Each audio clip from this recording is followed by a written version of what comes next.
build the context.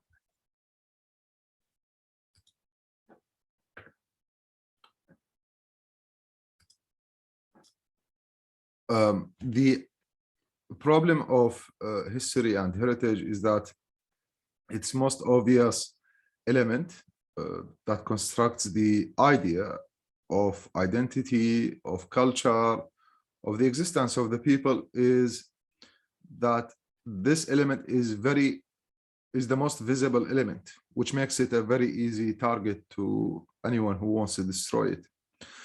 But the context of behind this is very complicated. For example, what you see on the screen is the most complicated heritage site in Mosul, known as Nabi Yunus or Prophet Yunus, a biblical prophet mentioned also in Quran, in the Bible, in many other ancient histories. The complexity of this site is not only in its building, but what it represents and why it was targeted. When Daesh occupied the city, the first thing actually they destroyed in a very professional way, I would say, because they targeted the site and they made a scene. They made kind of a Hollywood scene to make the people see how this site is destroyed. In fact, it goes back deep in the history that this location specifically is lying on top of different histories. So in the first level of the site, you would find the Assyrian palace of Asarhadun, where the first civilization existed, the Assyrian civilization, the Assyrian Empire, also where the first library existed in the history. On the top of that, you would find an identified site that represent also a very far period of history. And then you would have a synagogue on the top, and on top of that, you would have a church, and then on the top, you would have the shrine and the mosque. So you see, it represents the diversity of the people of Mosul. The city is a very diverse one, with different communities, ethnically, religiously, and they represent a mosaic. Everyone in the city, whether they are Jews, Christian, or Muslims, or even Yazidis, they regard this site as one of the most important. It's actually not only the most important site, but what defines them. Because according to them, and according to the biblical story, when Yunus arrived in Nineveh, and he was tasked with the mission to call for the people to follow his message, the message of his God.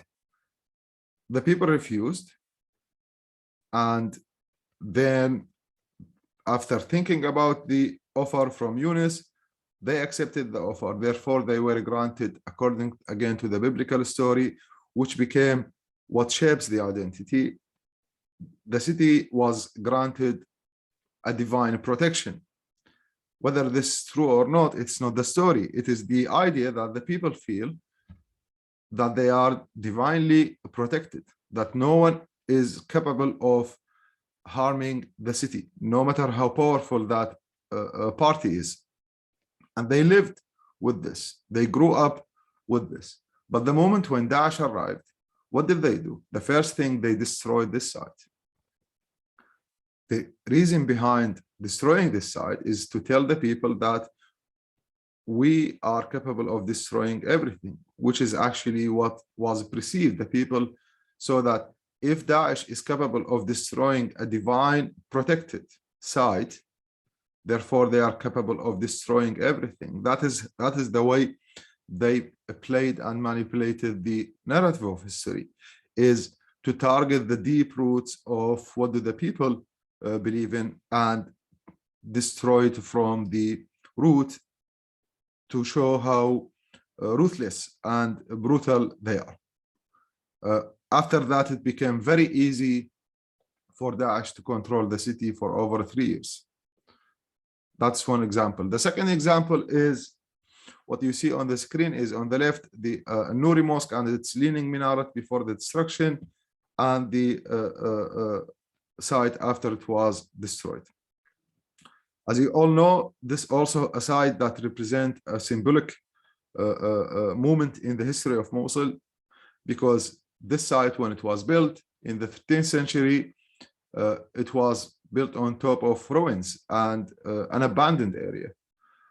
When the mosque was created, it created also a very important space, which is the commercial space of Mosul, where the people literally practiced the construction of their identity, whether it comes to the language, to the religion, to the meaning of coexistence between the people, and the diversity of the city. Because around the mosque, you would see Christian, Jews, Muslims, Yazidis, all together living in the same area, with their most important space is the commercial space. So you see the religious spaces are not only a place of worship, but they are socially very important, because they create the social interaction between people, the commercial space. And when Daesh arrived, what did they use to declare their caliphate?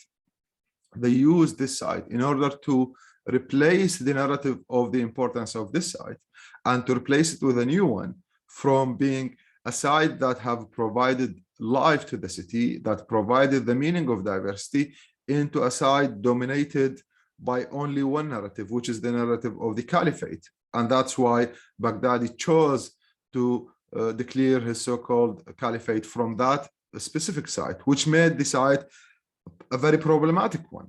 For everyone who wants to look at Mosul, they will say a Nuri Mosque is, they don't go back to the 13th century. They don't go back to the fact that in the 19th century, when the minaret was in need of reconstruction, the architect who in fact reconstructed the site was a Christian. They don't go back to all of this. That's what makes manipulating narratives very dangerous, because people look at the very recent one, not the one in the past, which is what Daesh succeeded in doing. And you can also see that they destroyed the site. The reason why they destroyed the site, it was during the battle when they were fighting. They didn't leave the site. Okay, I'm not going to touch my Mac, my other Mac. Okay. I'm not gonna... Sorry about that. Please continue. Okay. No, it's okay. The reason why they destroyed it, because they wanted to freeze the image and the memory of that site to the moment when the so-called caliphate was declared. You see, they managed to block the narrative and the remembering of the people to that moment of June 2014, nothing before. Now you speak to the people, whether they are Iraqis from Mosul, internationals, what does come to their mind in the beginning when you speak about a Nuri Mosque? It comes to the June 2014. It comes to the moment of the destruction of the site. It comes to the picture of Baghdadi declaring the caliphate.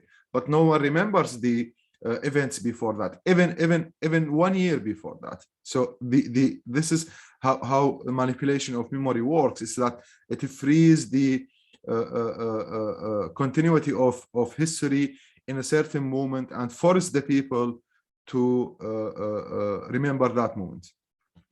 As you can see, the ruins of the site. And then what shapes the city? As we said, the beginning, the Nabi Yunus, which is the heritage sites, and then the religious sites, but then the commercial space. The commercial space makes the overall structure of the identity of Mosul. And how do you want to control a city without controlling its heart?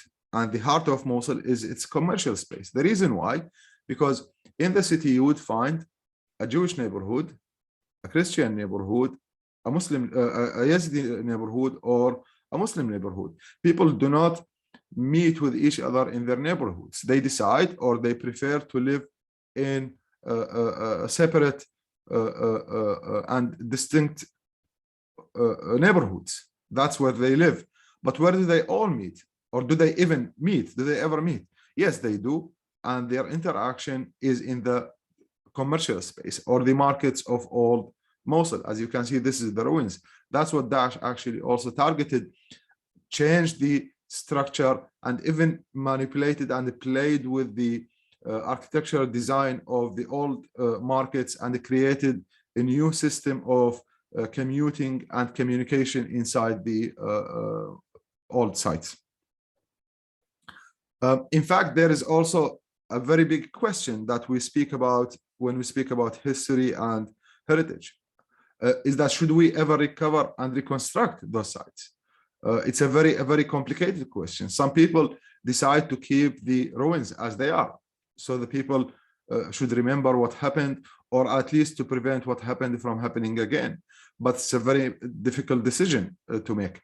Other people say, no, we should reconstruct it with no traces of what happened, because the next generation shouldn't remember. But isn't this also a very big responsibility to prevent next generations from remembering? What authority do we have? So the debate is becoming more complicated when a site is destroyed and that site or that space is connected to a horrifying memory. And this what differentiates what history is and what memory is. They are not the same. Memory is what reconstruct our future decisions.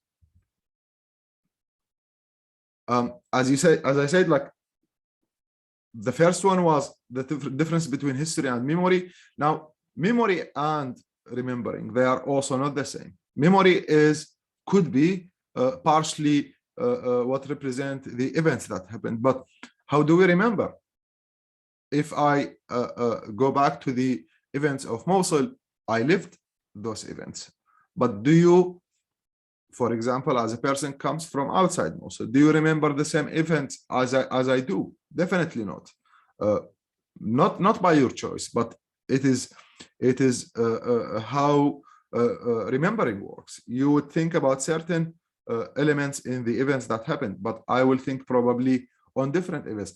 But the problem and the complication of remembering is that sometimes if we do not have enough ground, enough evidence, enough visual materials, enough writings, enough records, remembering will be a very dangerous process in the reconstruction of the future, because there is also a difference between the national remembrance and the collective remembrance, as well as the individual one.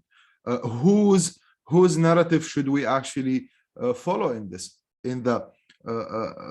I will keep focusing on Mosul and Iraq.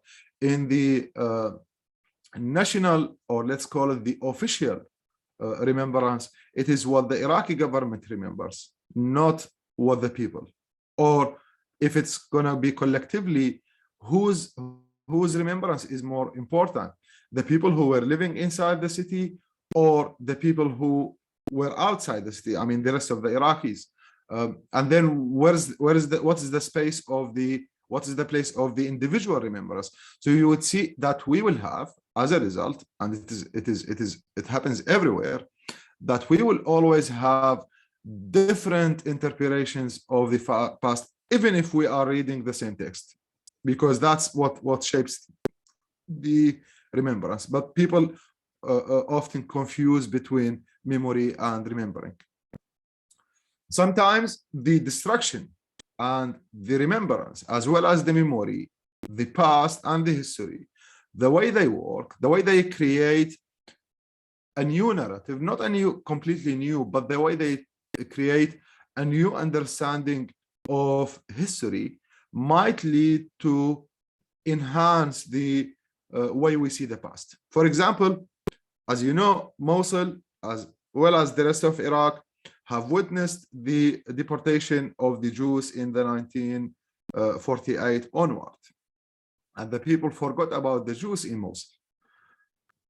When the city was devastated by the destruction between 2016 and 2017, many elements of the past of Mosul emerged from the rubbles, including but not limited to the Jewish sites, houses, worshiping places, synagogues, schools.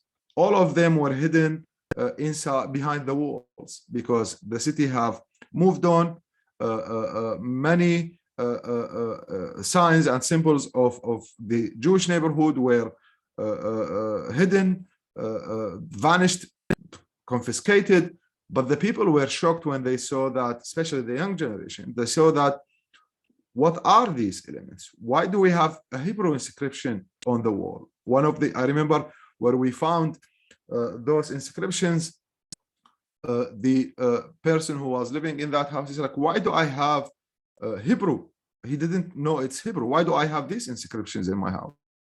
And then we went back to, sorry, to read the, to tell him the story of the Jews existed here, that this city was a city of diversity and so on. So you would see that sometimes the shock of the destruction can create a positive impact on the future shaping of the narrative of history. And that is an example that now Mosul is trying to find its Jewish history and roots. You can see all the inscriptions have been found. This one reads, may the name of Hakam Rabbi Yahya, son of Meir Daddo, who donated this inscription in honor of his father, be remembered for his good deeds. This is a stone inscribed inside the synagogue of Mosul, and then it told another important story of how the synagogue was created, how the synagogue is a connecting point between the Jewish neighborhood, Muslim neighborhood, and the Christian neighborhood, because the synagogue is built on the triangle of those three neighborhoods.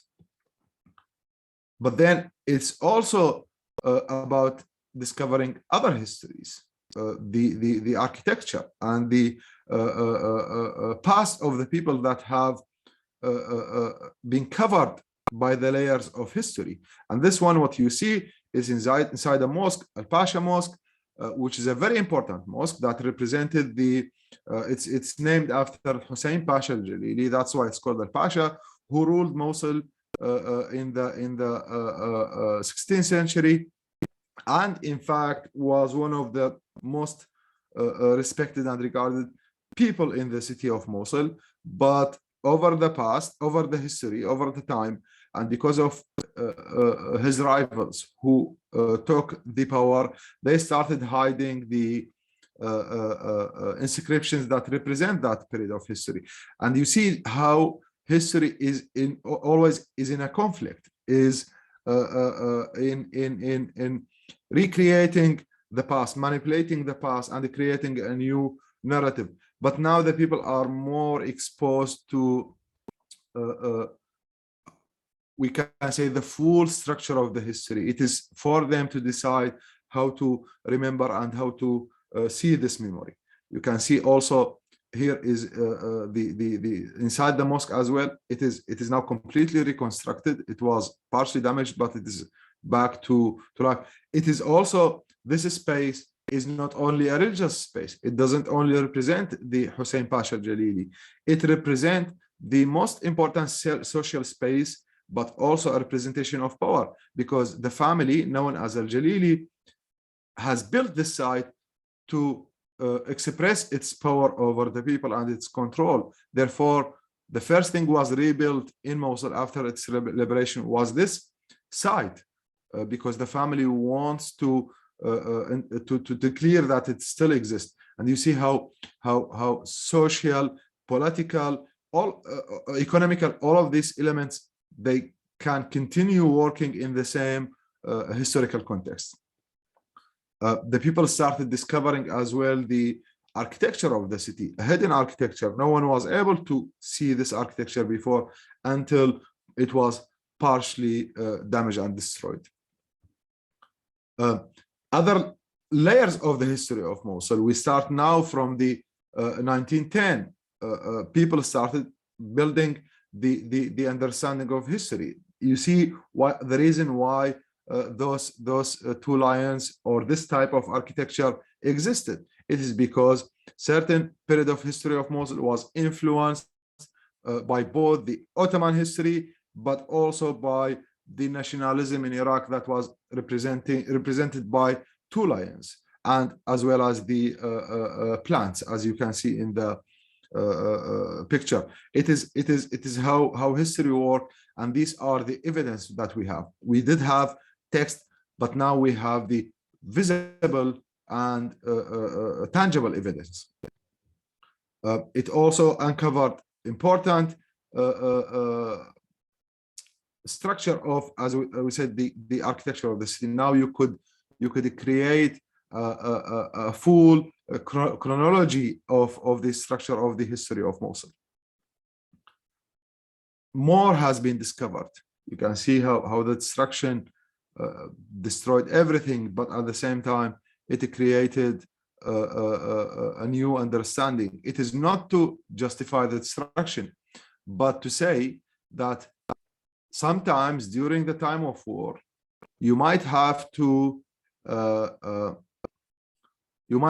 stop thinking about the destruction itself, rather thinking about how to create the future out of the destruction, how to construct the history, because a building can be actually rebuilt, but the history that it represented is the most difficult one. How can you recreate the narrative that people have always lived together if you don't have those elements, which becomes a very difficult mission to do?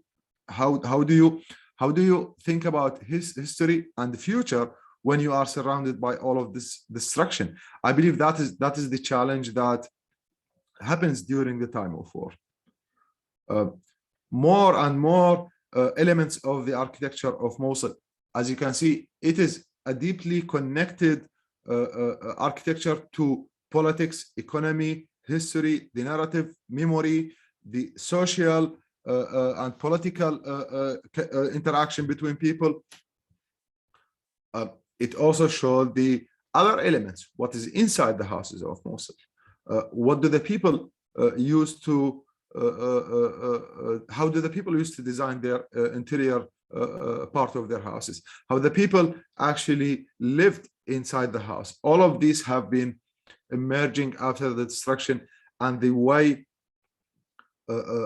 describing or writing the history requires more space, requires more thinking about the idea of to zoom in and to zoom out, to stop thinking only from inside the event, but rather to look from outside. More and more architecture has been uncovered, but you can see what happened is all of that destruction, the shock. I mean, the people, I still remember when many sites were destroyed, many people didn't know that those sites exist actually. So it was a cultural shock for them when they found out about the history, the diverse history that they have.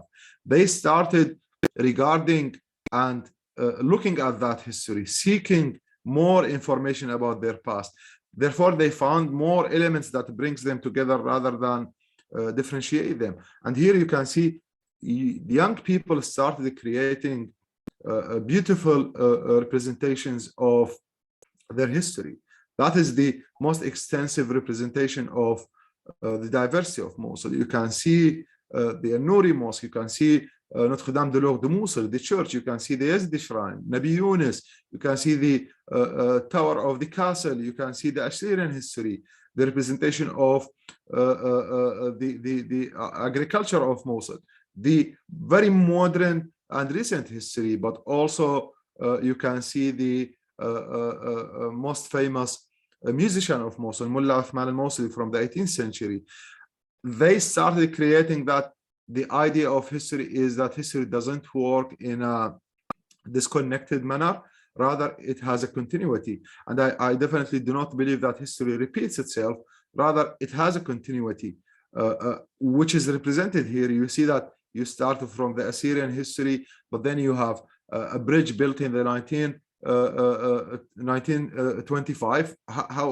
What is the connection between a 1925 and 2000 years old? It is connected because it has a continuity in the way it represents the history of the people. And as you can see, as again, buildings can be rebuilt. This is what Mosul looked like in 2017, and this is how Mosul looked like in 2019. It means the people are capable of building the physical space, but the most challenging mission they take is to reconstruct the narrative, is to properly understand the meaning of memory, the meaning of history, the meaning of the past, the meaning of remembrance, and to create to reason all the events, and to create a system where you can actually extract and keep the past, but at the same time to avoid creating more conflicts. And this is also, I believe that you are all political science students. One of the main things to look at when you read the history is, especially in events like what happened in Mosul, what happened to the Yazidis, the enslavement, the genocide. People talk about justice, but they do not understand how justice works. Sometimes justice can lead to more conflicts if you are not well equipped with a deep understanding of the context of the history. If you think that only showing the ruins can serve the good of the people, you might be wrong, because you need to create a very big and wide structure of the narrative in order to be able to actually contain the future conflicts, and to make all of these elements work in the service of creating a more stable future. Thank you, Haj. I stop here. All right, thank you so much for this very interesting lecture. To the audience, you can paste your questions in the chat or pose them yourselves by using the raise a hand function. Please remember to keep your microphones muted if you are not talking. I've had to mute a couple of people during the talk.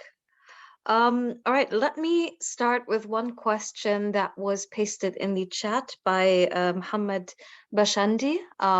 If he's still here, does he want to ask it yourself, or should I read it out? Mohammed? Okay, I'll just read it out.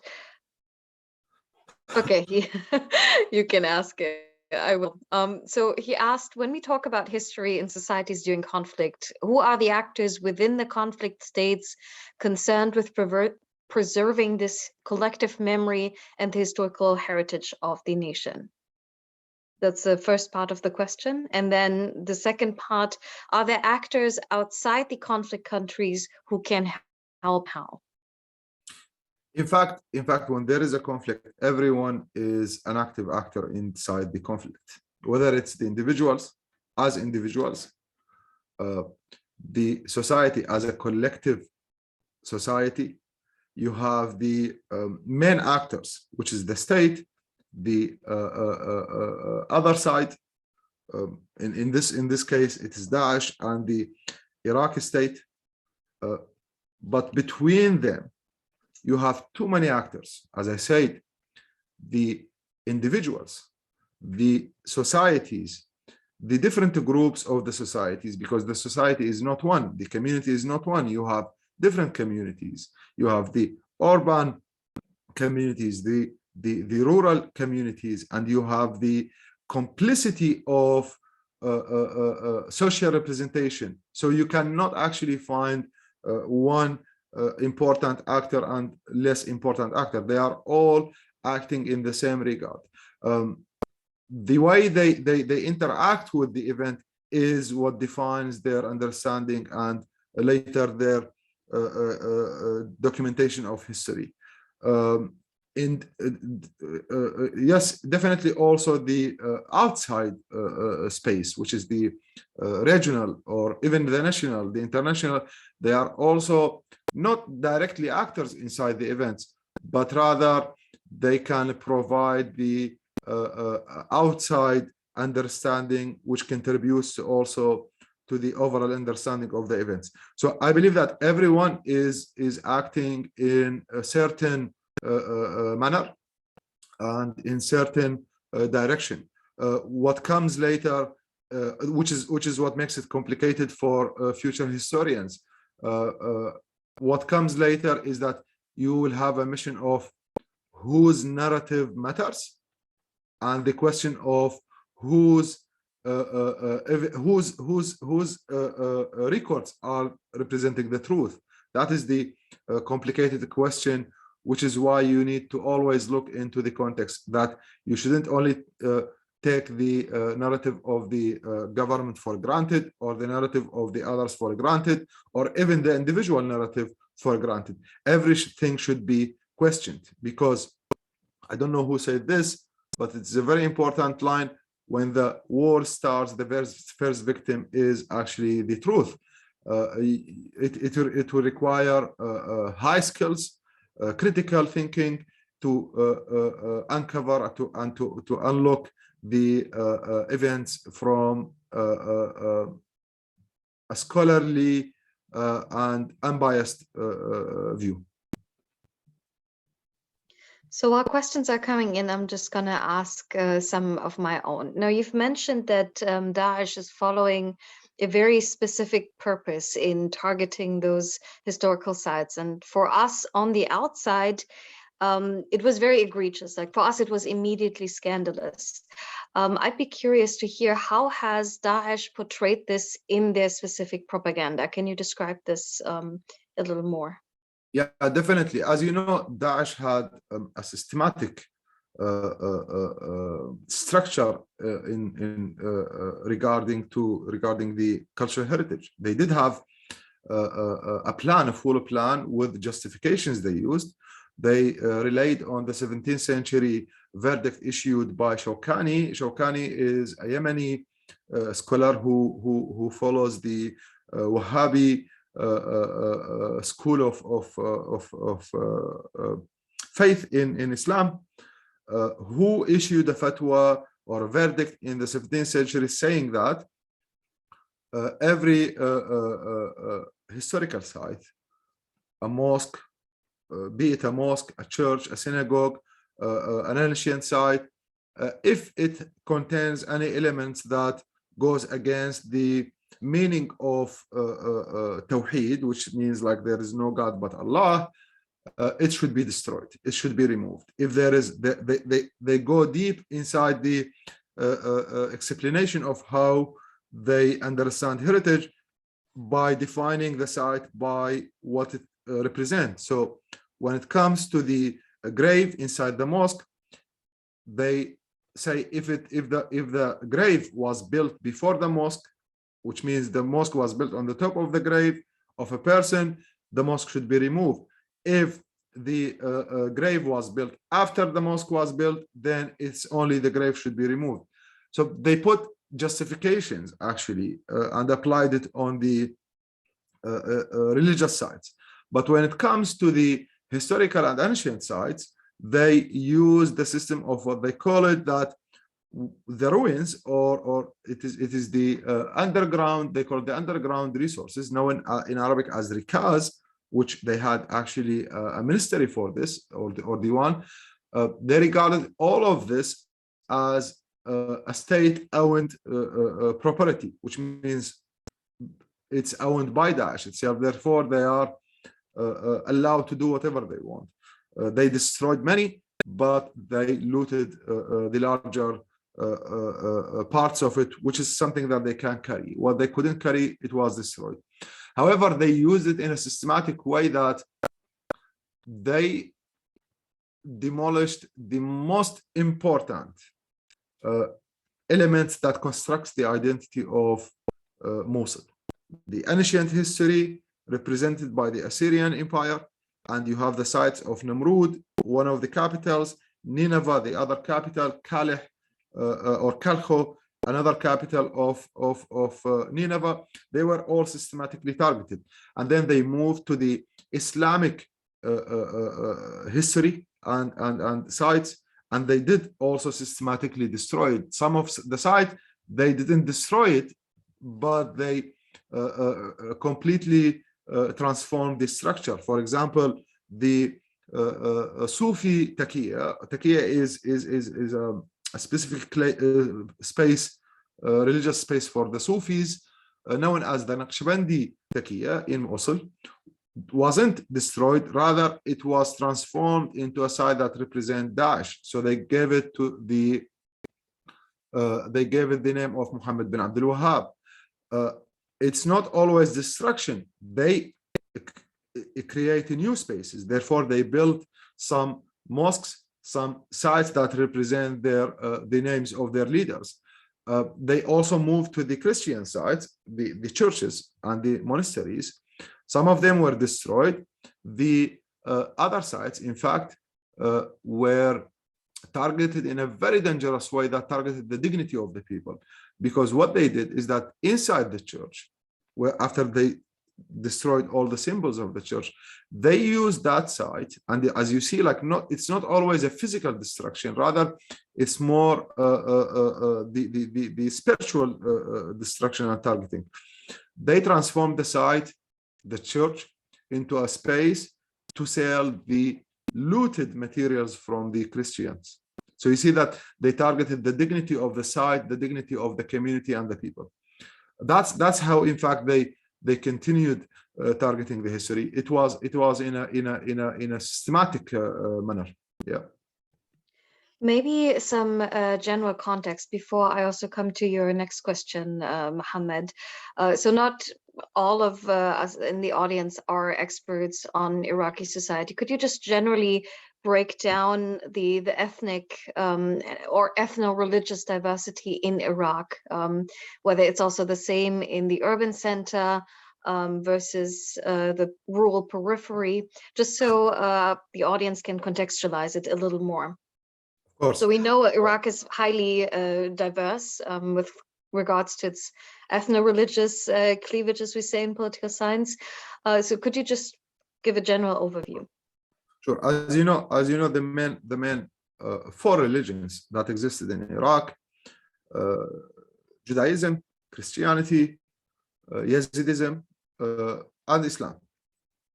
And those four main religions, one of them have been completely deported from Iraq, which is the Jews.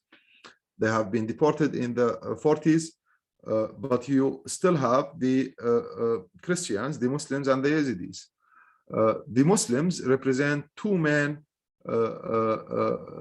groups, the Shia and the Sunni. And within those groups, you have hundreds of other small groups of different schools. You have the Christians, also the three main Christian groups. You have the Catholics who follow Rome, you have the Catholics who do not follow Rome, and you have the Orthodox. But there are other smaller groups. You have also Assyrians, Christians, the Chaldeans, Syrians, and then you have the Yazidis, which is a very ancient religion in the country. In terms of ethnicities, you have the three main elements: the Arabs, Kurds, and the Turkmen. It starts with the Arabs as the majority, then the Kurds, and then the Turkmen.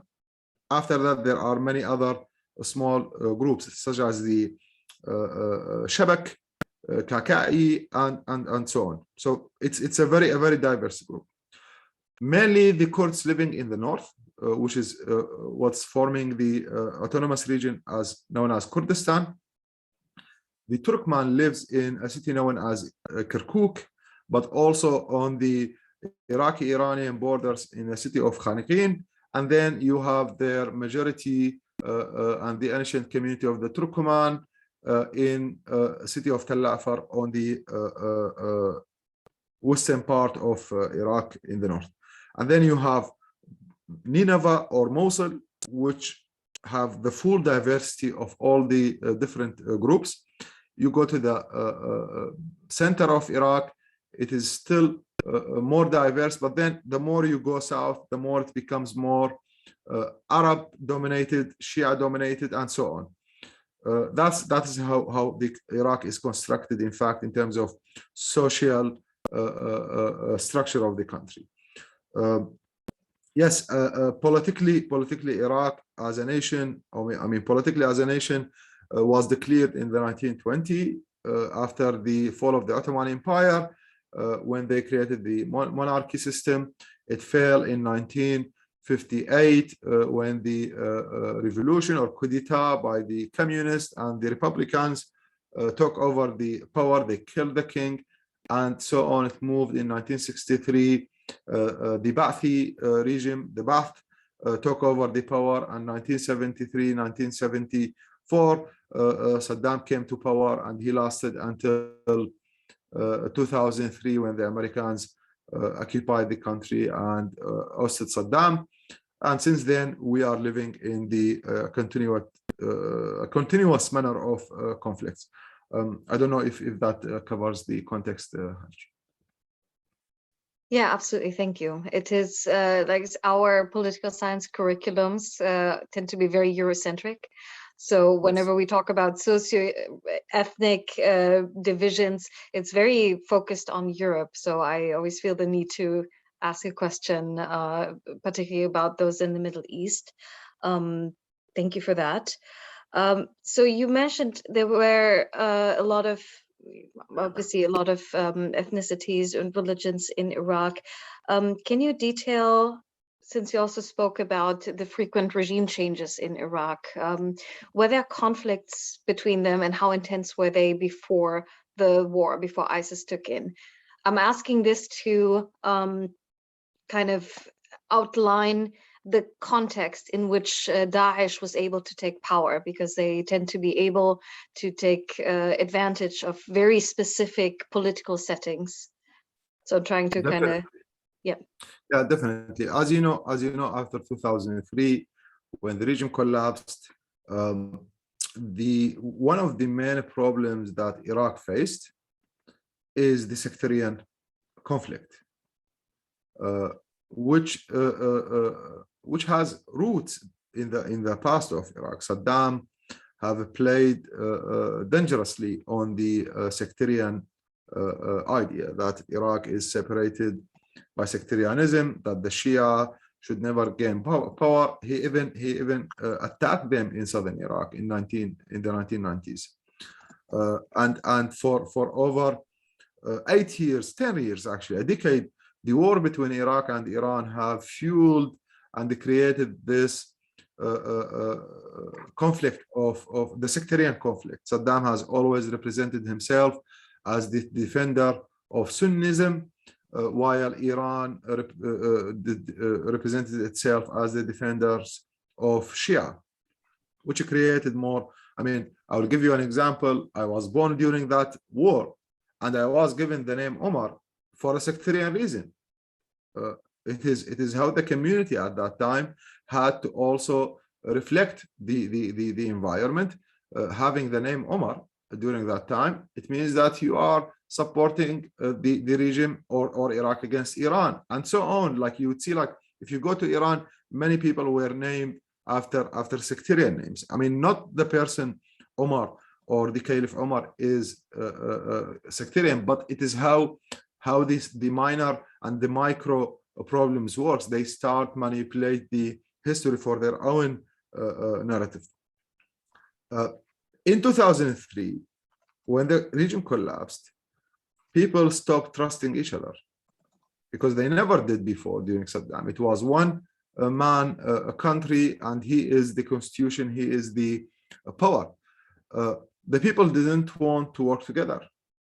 They couldn't trust each other. And here the country was shaped politically and socioeconomically as well, as a Kurdish group, a Sunni group, and a Shia group.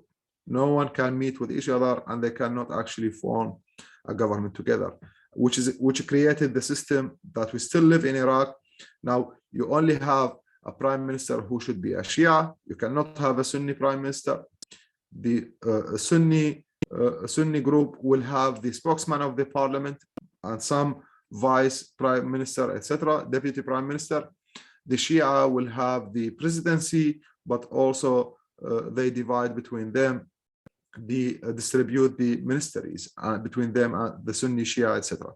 That is the sectarian system, which in that time, before it was completely formed,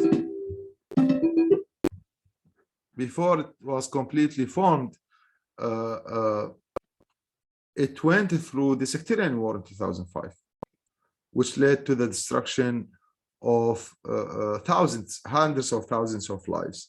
Over 100,000 people were killed for sectarian reasons, only for the names they had.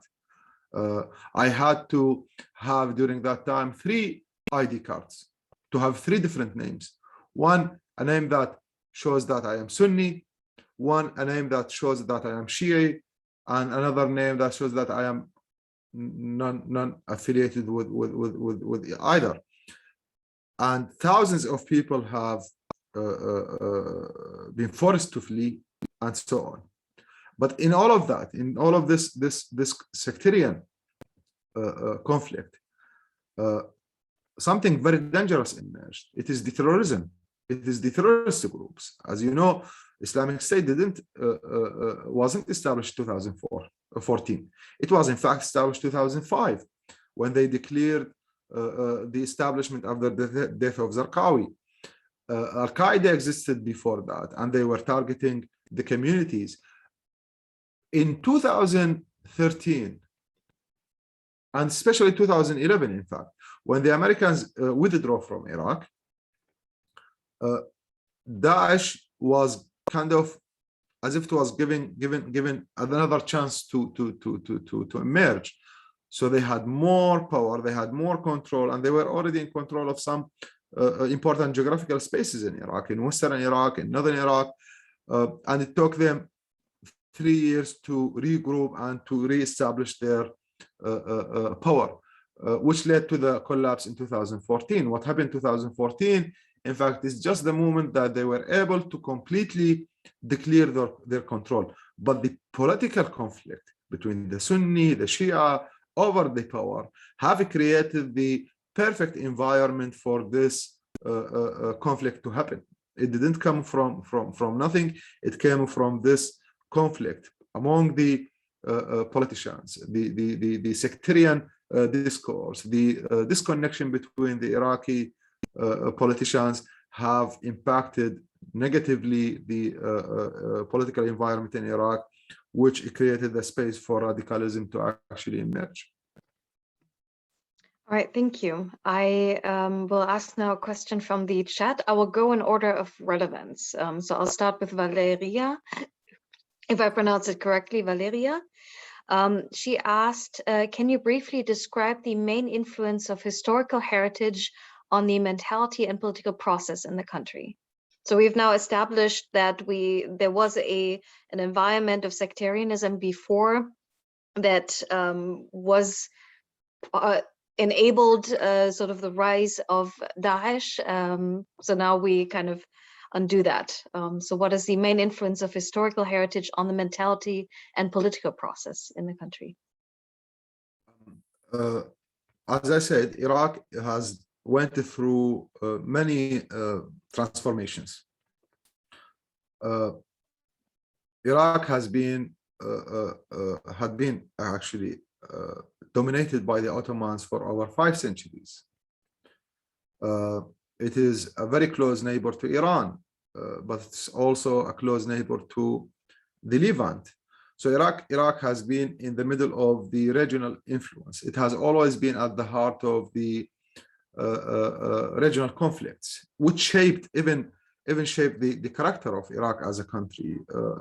You can easily trace this influence in the Iraqi cuisine. Iraqi cuisine is shaped from elements that comes from Persia, Turkey, the Levant, and that's what you see even the Indian influence, because it's at the center of the trade routes.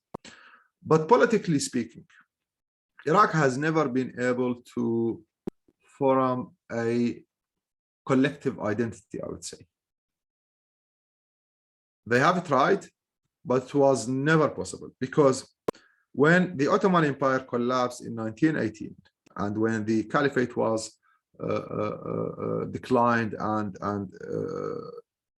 cancelled in 1921, and Iraq was in the first phase of the nation building or state building, one of the things that the first king of Iraq said, which I completely not disagree with him, but it's partially true, and he was part of it, that he said that when I came to Iraq, I didn't see a nation, rather I saw several groups that it's impossible to bring them together. And his idea of the governance was to give a certain level of independence and agency to the different groups.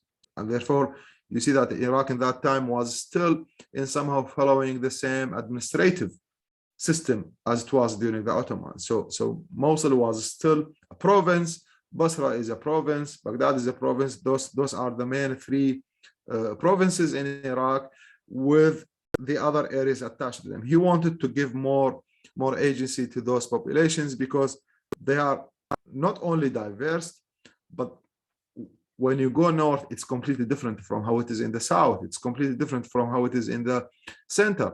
It's a complicated system. But forcing Iraq to merge inside one identity was the problem. Is that you are not only forcing them, but you didn't prepare anything to give them in order to live together. So people have always felt that they are disregarded, not appreciated, and forced to accept certain ideas, which continued to happen. Although Iraq had very bright moments in the 30s, 40s, but then Iraq went back to another conflict. It was one of the bloodiest conflicts between the communist and the nationalist. It also took place in Mosul and also the rest of Iraq. All of these events have shaped a deep meaning of distrust between Iraq communities. While they want to live together, politically they are not stable. They cannot form a one structure, which actually created a perfect, as I said, a perfect space for more conflicts to happen. As you can see, the Shia population or the Sunni population or the Kurds have always wanted to dream about a great Kurdistan, which includes a huge part of Iraq, Turkey, Iran, and Syria. But then how do you do this without destroying the meaning of Iraq? The Sunnis, or let's say the western part of Iraq, which is also dominated by the Sunnis, they didn't feel themselves as represented equally as other communities in the central government. And then you have the tribal problem of Iraq.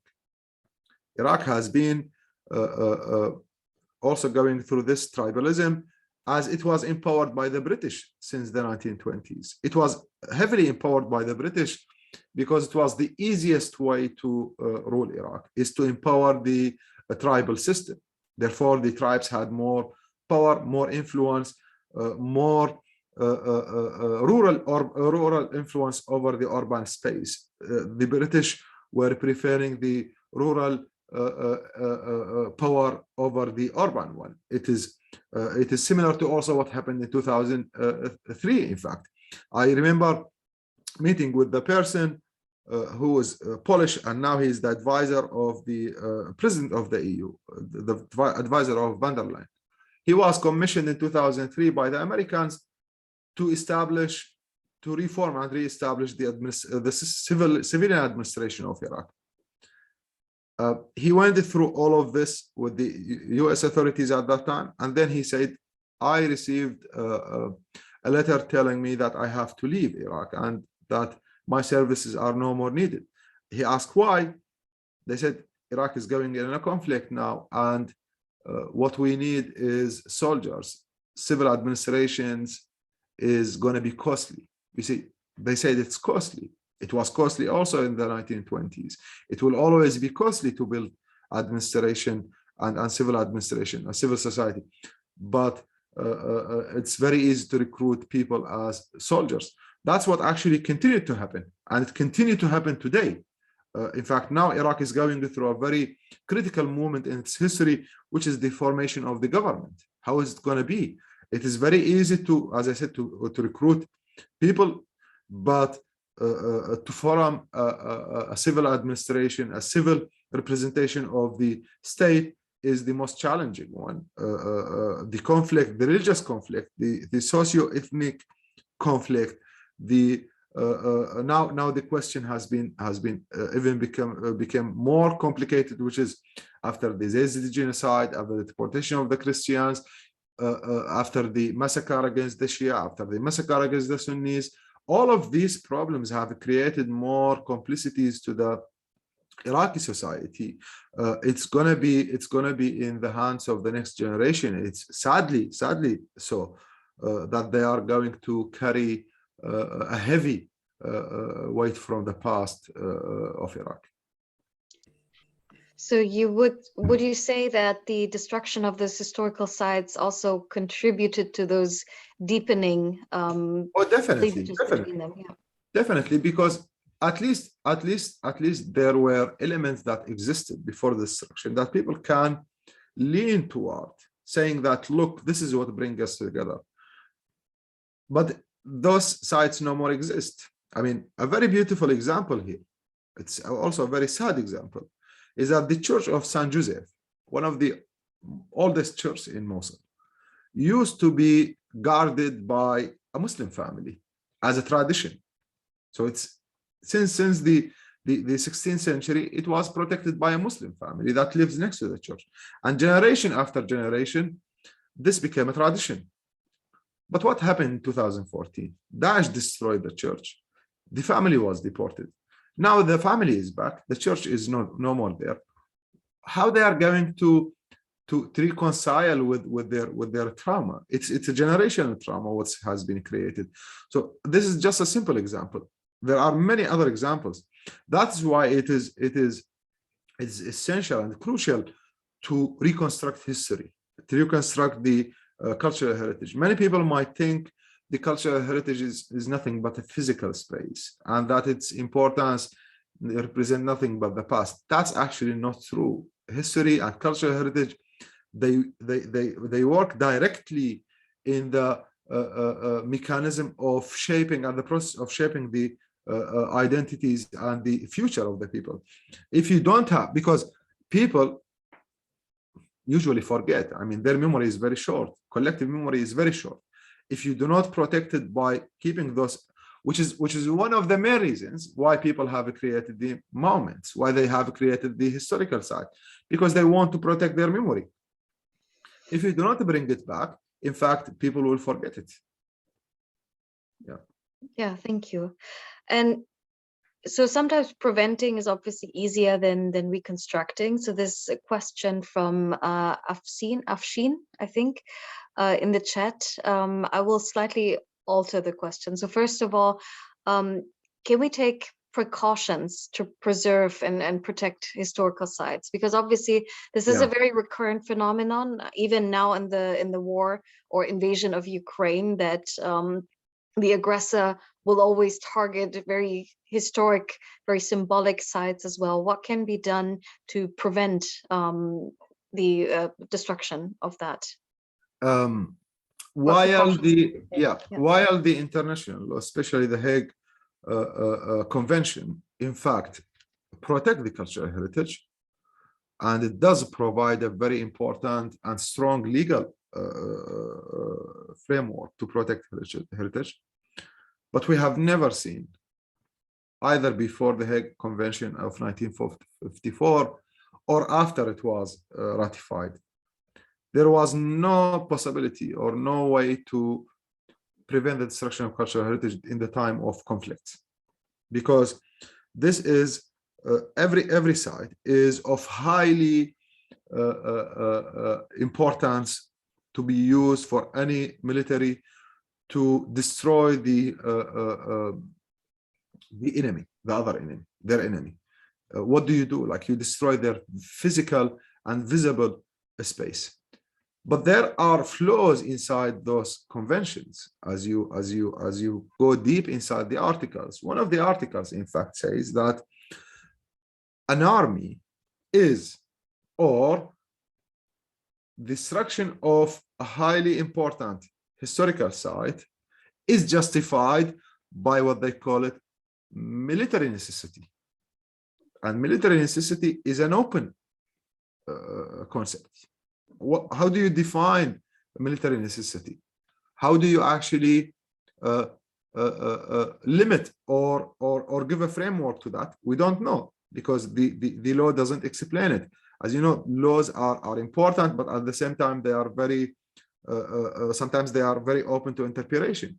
And then when you say military necessity, when it is destroyed, who has the burden of justification? Who provides the justification? Is it the destroyer or is it the host?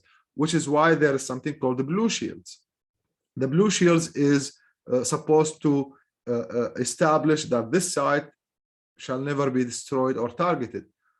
But then they might target it if they see that this is of a military necessity. And what do they mean by military necessity? Like, it's used as a military space, as a military camp. Does it have weapons? Does it have soldiers?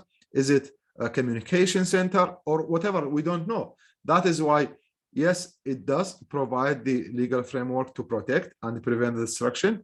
But practically, when it comes to reality, and we can see this definitely in Ukraine today, none of these conventions have ever worked. Russia is a ratifying member of the Hague Convention. It, in fact, generated by Tsar himself a long time ago, and he himself suggested the grounds for such convention. And you can see, like, Russia is destroying those sites with no respect of the laws that it approved. Actually, it comes to the practical element here, not the theoretical one. Theoretically, we can protect everything and prevent everything from being destroyed, but practically it's the challenge. Well, on the subject of an ongoing wars, what are lessons from Iraq for other conflicts that you would say? What are very important takeaways? While the conflicts are completely different, what's happening in Iraq and what's happening in Ukraine, what happened in Iraq and what's happening in Ukraine, but on the other side is that it is always the people who pay the price, and therefore it is always important to document everything that's happening there. It's always to protect the evidence. It's always important to provide good space to understand the conflict and to see that while it's possible to prevent the conflict, it might actually happen again and again, because it's also important to know that the war in a military sense will end one day, like today or tomorrow, sooner or later. But there is another war that starts, which is the consequences of the war. For the militaries, the war ends once they drop their weapons. But for the communities, it's a forever war. That's actually the thing that is happening in Iraq, in Syria, and unfortunately, it's happening in Ukraine. Yeah. All right. Before we begin to wrap up, are there any other questions left? Any new questions that have emerged in the audience Then maybe one more. So you've mentioned, obviously, it's extremely important to reconstruct history, and that it is going to be very difficult, given that the war has deepened divisions in the society. So how prioritized is it de facto? You've mentioned ideally it should be very important. It should be part of the transitional justice process, and yet, is that really what is happening in politics right now? Where is it on the list of priorities? It definitely is not. It definitely is not. It is not on the priority, not only for the politicians. It's not the priority even for intellectuals.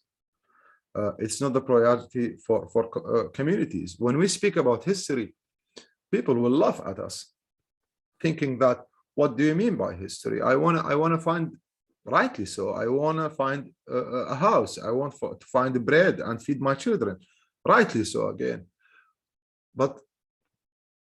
And that's why I believe that it is the task of a minority of the people within the societies. It is the minority of the people who, as Bertrand Russell said, one must care about a world one will not see. That we have to think about the future, because any historian's mission is in fact not the past, it is the future. And their role, and the future historians as well, their mission is to remind the population, is to remind the people of the importance of their history, that they will need this history sooner or later. They will need to protect their memory in order to continue living peacefully, in order to not only to learn from the past. It's not only about learning lessons from the past. It's about having a structure of your future. Is having a control over your narrative, because he who controls your past will definitely control your future. I believe that is the case. Not only history. Now who cares about philosophy now?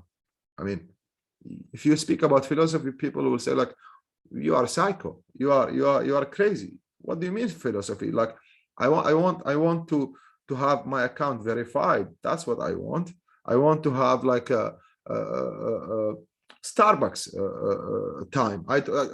Philosophy is no more interesting, while philosophy is the foundation of our existence. That's why I believe it's the role of minority, not the majority. People have to feel responsibility. Yeah. On the note of future, Alan sent in a question asking what type of institutional arrangement can bring Iraq's ethno-religious groups together. So now it's looking into the future. What do you think can and should be done to bring them together?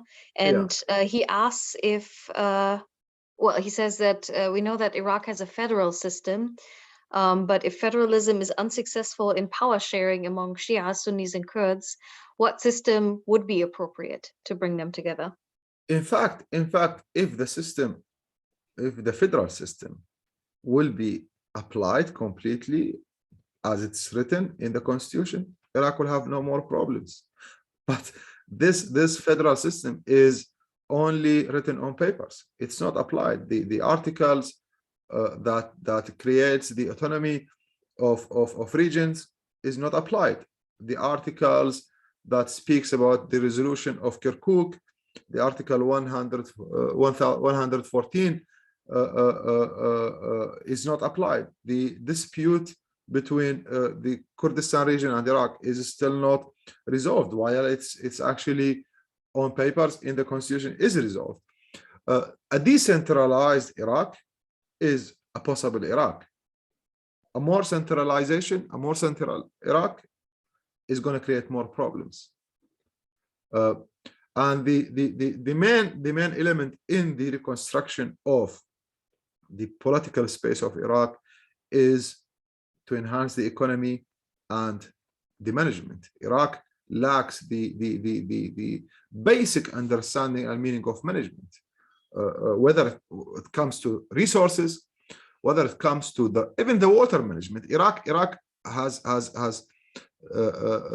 emerged, or Iraq like went through all of these wars, and now Iraq is facing the problem with the water. The water comes from the mountains in Turkey and goes to the Arab Sea. It's all wasted. You can see the lands in between, they are all drying out. Management, more or less centralization with more authorities to cities rather than to a central government, I believe it will help Iraq better and better in a better future politically. Is to actually decrease the importance of the parliament and the structure of the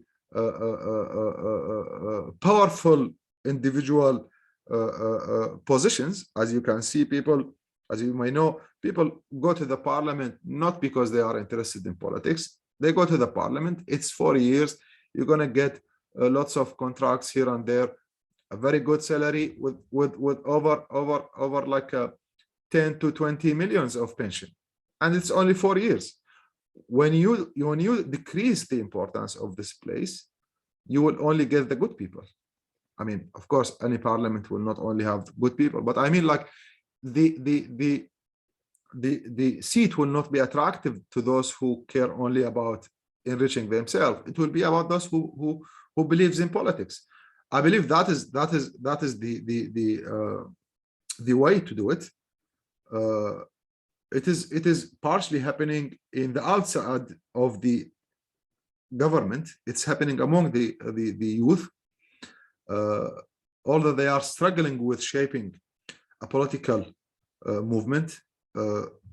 Protesting is okay, but it has to lead to a political movement. This political movement is still not completely shaped, but there is a process. I believe with more, like in the coming years, things will be different, I hope.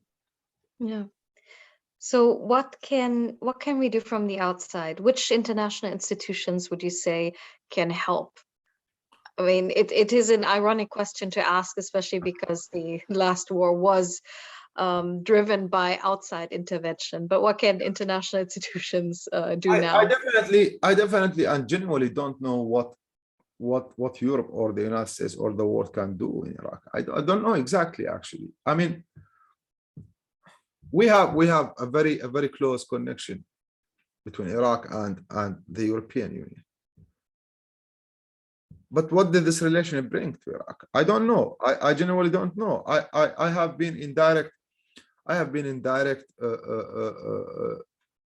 discussions with the European Parliament and the European Union institutions about the recent election in Iraq. For them, a weak government is okay. For them, an election that is represented by only 20% of the population is okay, as long as it maintains the minimum level of stability. They don't see the problem in its full structure.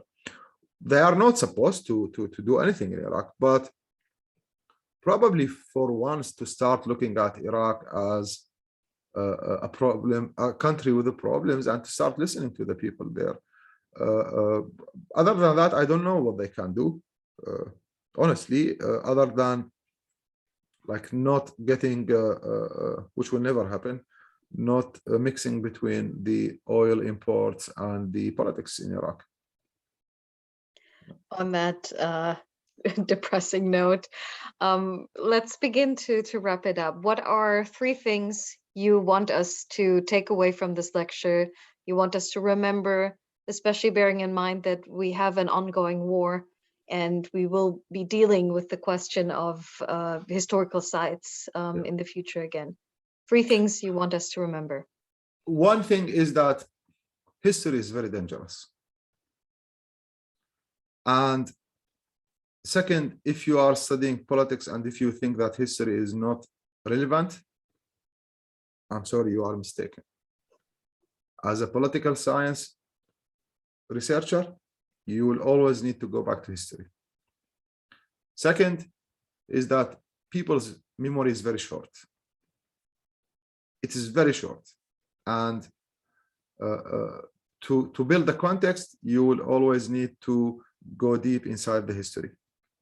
Third,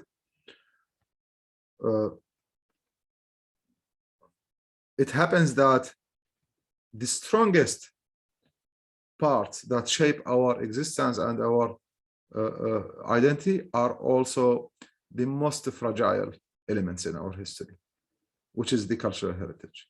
It is the most important element, very powerful, strong, but it's very fragile and easily targeted.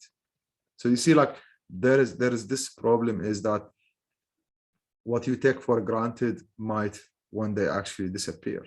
So that's why we need to always remind the people of how cultural heritage can work hand in hand with the formation of the continuous. I believe that there is a continuous formation of politics of any nation. It's not only one stage and say like I only follow the monarchy system. No, there is a continuous formation, reformation, and continuous change that's happening. And this is what I think I would like to say. Yeah. All right. Thank you so much for your incredible presentation and this very interesting talk. It was a pleasure to have you today. I hope I speak for the audience in saying it was great. So thank you for that. We will wrap it up now. We don't want to drag this out more than necessary, but yeah, take care. Have a lovely day. Thank you and so much. to the audience as well. Have a wonderful conference going forward, and enjoy the additional 10-minute break. All right. Goodbye.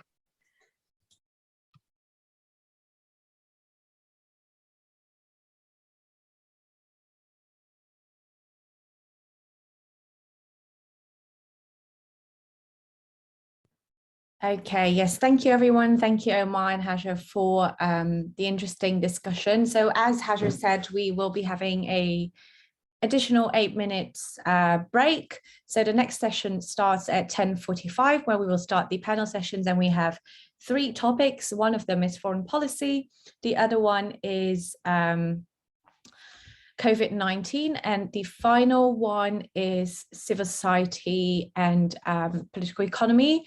We will open the room shortly, and you are free to enter any of them. If halfway through you're not really into the topic, you can freely move around to the other rooms. Again, if you have any questions, please do let us know. But for now, enjoy the break.